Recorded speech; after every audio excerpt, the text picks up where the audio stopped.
Before I'd even finished unloading the last box into my new house, she was already on my driveway. Stacked bleach blonde curls, oversized sunglasses, clipboard in hand. She looked like she was auditioning for some reality show about angry suburban moms. "You can't leave that trailer here," she barked, pointing to my U-Haul like it had insulted her personally. "This is a deed-restricted community. HOA rules say I cut her off. Lady, I've been here less than an hour." "Let me move in before you start quoting rules." She gasped like I'd slapped her. "It's Mrs. Karen Whitbridge, president of the Oak Crest Homeowners Association, and I expect compliance, not sarcasm," I nodded slowly. "Cool, I'm River Hastings. And I expect people to knock before walking onto my property." Her lips tightened. She scribbled something on her clipboard and stormed off muttering, "Just wait till the next meeting." Fun start right now. I'm not new to HOAs, I've dealt with them before. But I've never seen one operate like Oak Crest's. Over the next few weeks, I got warnings about my trash cans being visible for 30 minutes too long, a citation for my mailbox being non-standard beige, and a full-on violation notice for hanging a wind chime on my porch. A wind chime. Every notice was signed by Karen Whitbridge. I knew the type. Power-hungry, bored, and obsessed with rules because they had nothing else going on. But what she didn't know was I wasn't just some random guy buying into her kingdom. I'd done my research. See, I own a small real estate business. I don't just buy homes, I buy land and clubhouses. That's right, 3 years ago my company bought a foreclosed property with a decent-sized building on it. We renovated it and started leasing it out. Guess who the current tenant is? The Oak Crest HOA. That fancy clubhouse they hold their little meetings in. The one where they post banners about community unity while fining people into oblivion. Yeah, I own it, and I've got the lease agreement to prove it. The best part. They signed the lease under a different board president back when they were desperate to stay afloat. Karen clearly never read the fine print, or the renewal clauses. So when I got my 5th violation letter, this one about my non-compliant patio furniture, I decided it was time to have a little fun. I waited until the next HOA meeting, which, of course, was being held in my clubhouse. I showed up 10 minutes early, wearing a clean button-up and carrying a folder. Karen was already inside, rearranging chairs like she was hosting a royal banquet.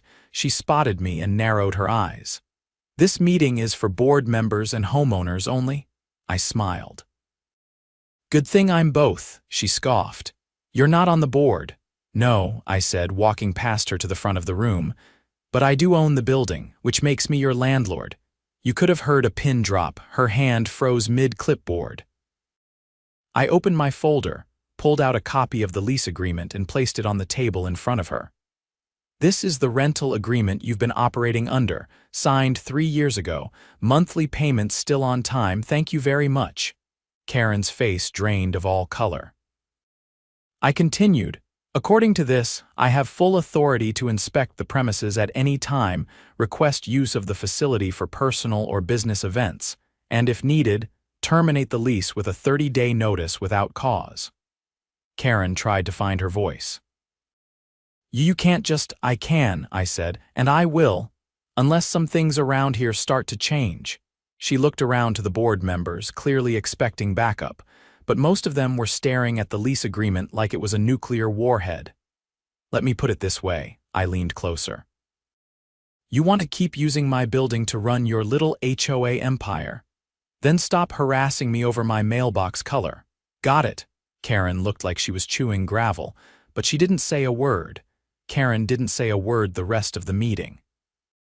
Not because she was scared her jaw was clenched hard enough to grind diamonds, but because she knew she couldn't argue with a signed lease. The rest of the board kept looking between her and the document like it was a live grenade.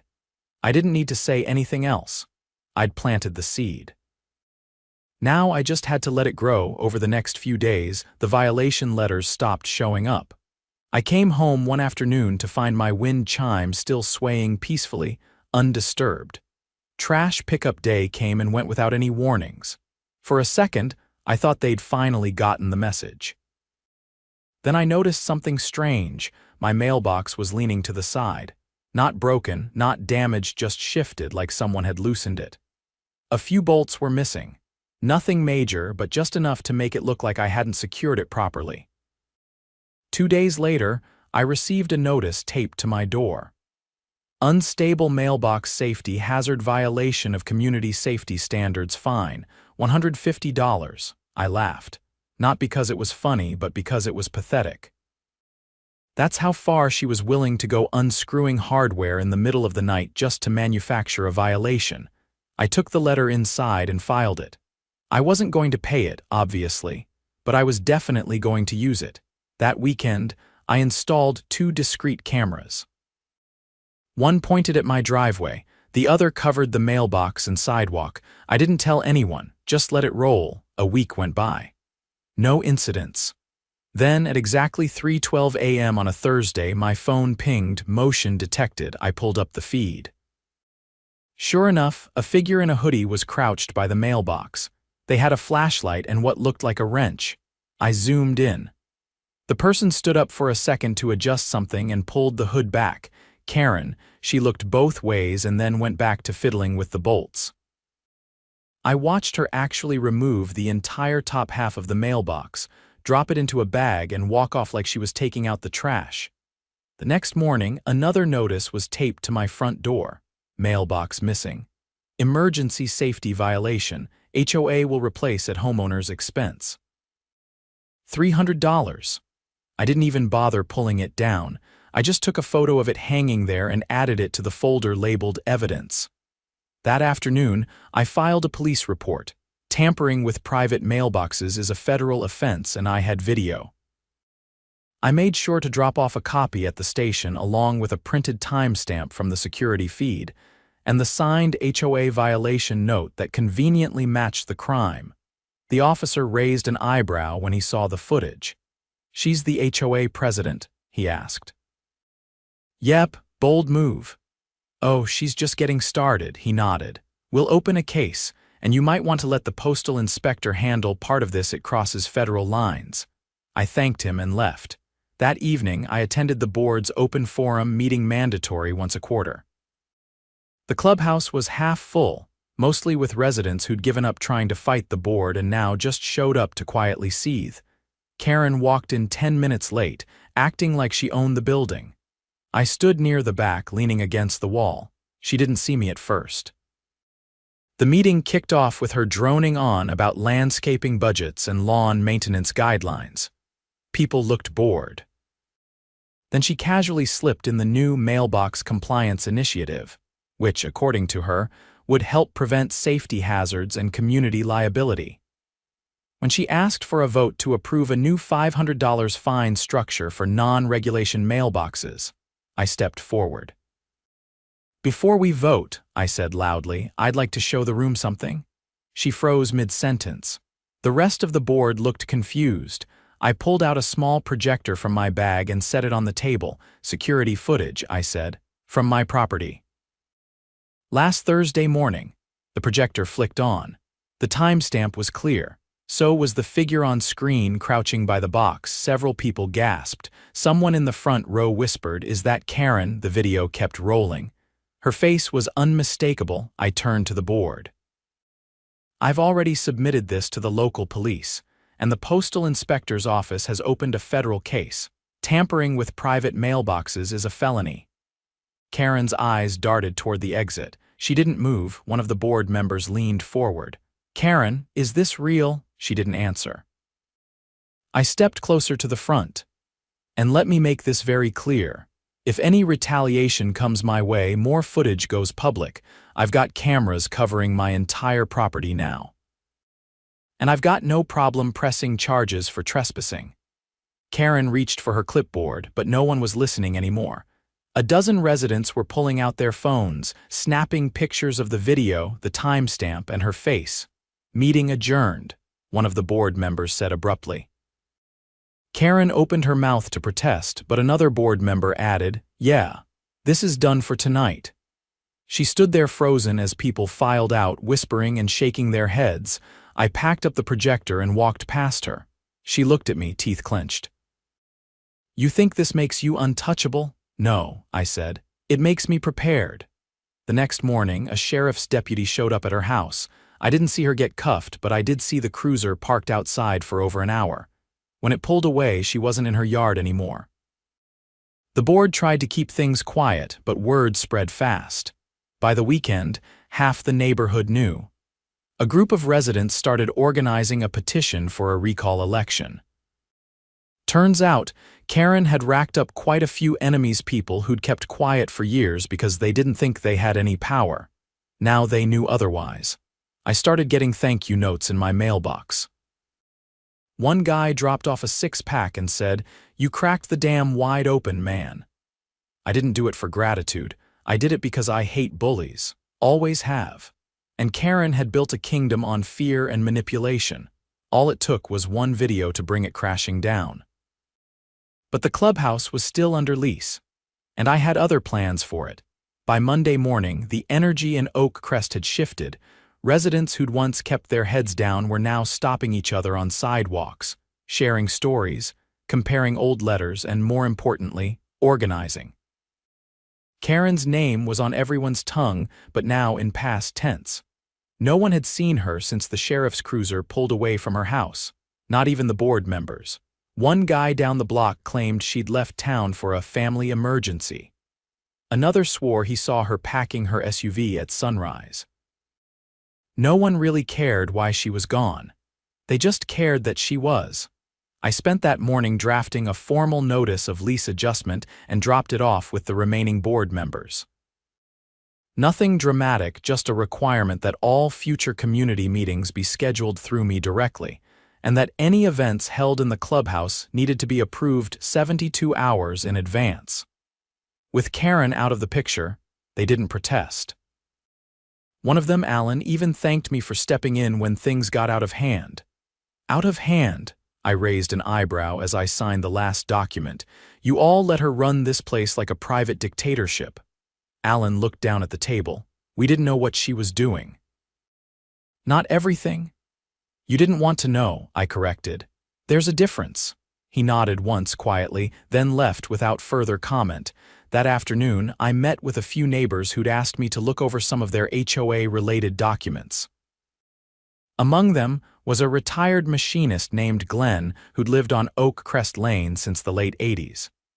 He brought out a folder stuffed with old newsletters, payment notices, and incident logs, every piece of correspondence he'd ever received from the HOA.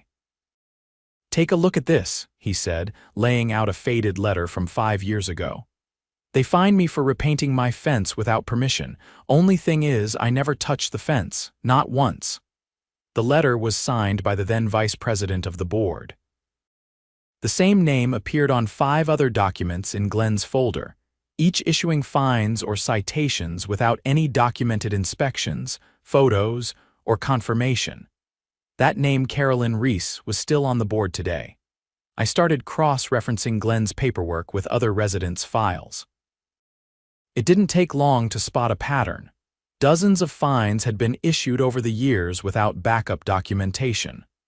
Worse, some of the payment checks had been made out directly to names, not to the HOA or its official account. By evening, I'd identified over 30 instances where money appeared to have gone into personal accounts. The total? A little over $20,000 spread across 6 years. Not a massive sum in the grand scheme of things, but more than enough to qualify as embezzlement. The next step was obvious. I contacted a friend from my college days, Aisha, now an assistant district attorney for the county. We met at a diner outside town limits. I brought a copy of the evidence, including scan checks, resident testimonies, and a list of dates and board members involved. She flipped through the documents slowly, eyes narrowing the deeper she got. "This is clean work," she said eventually. "You sure you want to press this?" "They stole from people who trusted them," I replied. "Older folks, veterans, single parents. If this doesn't get prosecuted, what's the point of having laws?" She tapped her pen on the table, weighing her options. "I'll run it through the fraud unit. If even half of this holds up, it's going to get ugly for them." "Good." A week later, subpoenas hit 6 board members. Carolyn Reese was arrested at her job at a local insurance agency. Another board member, Patrick, had already lawyered up by the time investigators reached his door. The community buzzed with every new update. I didn't say much I didn't need to. The evidence spoke louder than I ever could. The board collapsed. 3 of the remaining members resigned within 72 hours of Carolyn's arrest. The remaining 2 couldn't legally conduct meetings without a quorum, which meant officially the HOA was frozen. No new violations, no fines, no enforcement, but I saw an opportunity. With the HOA in chaos and the clubhouse lease under my control, I called a public town meeting, not a board meeting, but an open forum for homeowners. I posted flyers at every mailbox, handed out printed notices, and even went door to door to invite people personally. The turnout was massive. People filled the clubhouse to capacity, lining the walls and standing in doorways. I stood at the front, not as a landlord or a business owner, but as a neighbor. "I'm not here to run your HOA," I said. "But I am going to make sure it doesn't go back to what it was." One man from the back raised his hand. "You gonna replace it with something else?" "No," I said. "You are." I handed the floor to a small committee I'd helped form from among the residents' people with no ties to the old board, no history of fines or citations, and no interest in power for power's sake. A schoolteacher, a retired firefighter, a single mom who ran her own bakery. Good people. They proposed dissolving the current board entirely and holding a full community election in 60 days. Every position would be up for grabs. No appointments, no handpicking. Just ballots, transparency, and a clean slate. The crowd erupted in applause. I stepped back, letting the new committee explain the logistics. When the meeting ended, neighbors came up to shake my hand, swap stories, and tell me what they planned to do with their newfound voice. One woman, Clara, looked like she'd been holding something in for years. "I used to be afraid," she said. "Every time I saw a letter from the HOA, I'd panic, but now it feels like we're taking our neighborhood back." That night, I walked home under a sky full of stars, a warm breeze cutting through the trees. The wind chime on my porch played a soft tune, untouched and unbothered. But my work wasn't quite done. 2 weeks later, I received a formal notice from a law firm representing former board member Patrick. It accused me of orchestrating a targeted campaign to undermine the legitimacy of the Oak Crest HOA and demanded that I cease all further actions interfering with the governance of homeowners' affairs. I scanned the letter, filed it under desperate threats, and forwarded it to Aisha. She called me the next morning, laughing. "He's suing you for exposing his crimes, apparently. Let him try. We've got his financial records now. He's the one who should be worried." I didn't hear anything else from Patrick's lawyer. But I did hear from the county clerk's office. A trial date had been set for the embezzlement charges early October. Just after the HOA's newly scheduled election. As for the clubhouse, I made one final change. I rewrote the lease. No more automatic renewals. No more vague language. The new agreement gave residents the option to buy the building outright for $1, provided they held democratic elections and passed annual transparency audits. If they failed to meet those conditions, I'd continue leasing it, but only to a board elected by majority vote. I sent the revised lease to the new committee. They accepted it unanimously. And just like that, the building that once housed a petty empire became the foundation of something better. Not because I owned it, but because the people finally did. The morning after the new lease was signed, I walked across my lawn with a coffee cup in one hand and a folder of documents in the other. The sky was dull with an overcast hang, but it didn't matter. Oak Crest had changed direction and the momentum was real. What had started as a battle over a mailbox had turned into a full-fledged neighborhood reckoning. Still, there was one thread left dangling, one that hadn't fully unraveled. My security footage had taken down Karen for tampering with my property. The financial records had exposed Carolyn and the others for pocketing HOA money. But something in the pattern of those payments had bothered me from the beginning. Not just the amounts or the frequency, but the gaps.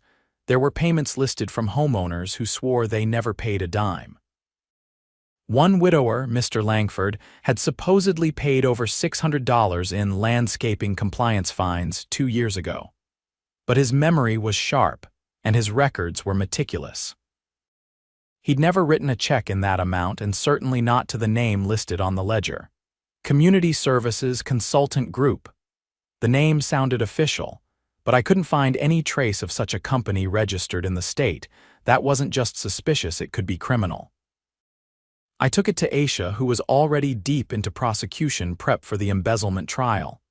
She scanned the name and leaned back in her chair. "This wasn't mentioned in the original batch," she said. "It wasn't in the core finances. It's buried in a separate homeowner ledger. Hidden in plain sight." "That's not just fraud," she said. "That could cross into racketeering." I raised an eyebrow. "You're serious?" "Completely. If they created a fake consulting company to funnel money through and that company never existed legally, it's a shell. And if multiple people were signing off on those entries, that's conspiracy." She picked up her phone and called someone in her department. Within minutes, a formal request for deeper financial investigation was filed. That same afternoon, a forensics team began combing through the HOA's past 5 years of financial records, every line item, every vendor, every transaction. 3 days later, I got a call. Aisha's voice was sharp. "River, you're going to want to hear this in person." We met that night in her office. She slid a folder across the table.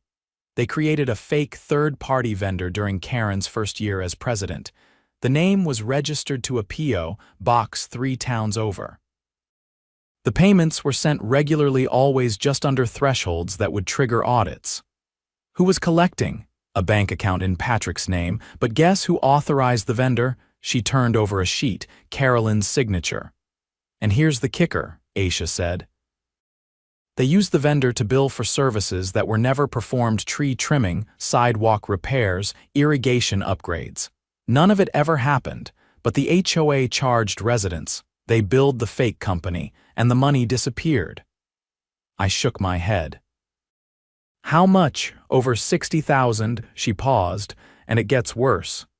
She handed me a list of names. They sent letters to homeowners threatening liens on their properties if they didn't pay these maintenance charges. "We've confirmed at least 4 homes were sold under duress families who couldn't fight the legal threats and decided to move rather than risk foreclosure." That wasn't just greed.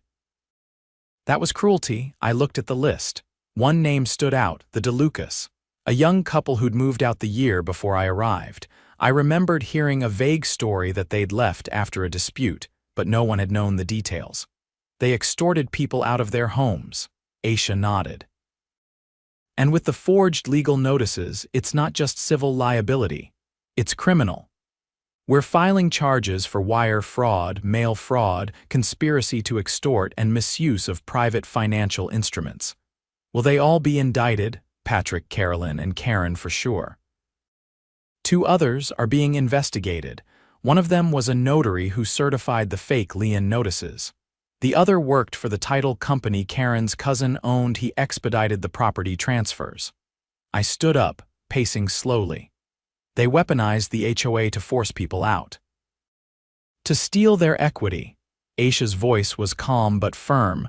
"And now we're going to bury them with that evidence." Over the next 2 weeks, the story exploded. Local news ran a full segment titled "Power, Property, and Corruption: The Fall of Oak Crest HOA." Interviews with displaced families aired alongside footage of Karen being led out of her driveway in cuffs. Patrick was arrested at the airport trying to board a flight to Arizona. Carolyn turned herself in with an attorney present. The others weren't far behind. The neighborhood was stunned. None of them had imagined it would go this deep. At the next community forum, held again in the clubhouse, I stood off to the side as the new committee spoke to residents. No podiums. No clipboards, just folding chairs and honest talk. "I don't think anyone here wants to go back to the old way," said Marcus, the retired firefighter now chairing the interim board. "So we're not. We're rewriting the charter top to bottom. No more fines without evidence. No more threats. No more closed-door decisions." People applauded. Not the polite kind, but the cathartic kind. The kind that echoed off the walls and made the windows rattle. I left before the meeting ended. It wasn't about me anymore, and it shouldn't be. The neighborhood didn't just need a new board. It needed to believe in itself again. The next morning, I took the final step. I filed paperwork with the county clerk to donate the clubhouse to the Oak Crest Community Trust. No strings, no rent, just ownership. Permanent. Irrevocable. The building was theirs now. When I handed the deed to Marcus, he looked at me like I'd just handed him a winning lottery ticket. "You sure?" he asked. "I bought it to keep it out of the wrong hands," I said. "Now it's in the right ones." He nodded, gripping the folder tightly. "We'll take care of it. I know." As I walked back home, I passed the fence line where the HOA used to hang their warning signs. The posts were bare now. Someone had taken them down. Across the street, Glenn was planting new flowers. Clara was repainting her front door bright red. A color that would have triggered a fine 6 months ago. Now it was just a color. A few kids rode past me on bikes, laughing, their wheels skimming the sidewalk that had once been labeled non-compliant for having a crack in the concrete. No one cared anymore. At my doorstep, I paused. The wind chime rang again, caught in a light breeze. It sounded different now, not louder, just clearer. Inside, my phone buzzed. A message from Aisha, all 6 indicted. Trial dates set, victim restitution fund in progress. Justice had taken root, not because of one man's lease, but because when power is built on fear, all it takes is one person willing to push back and a community ready to follow.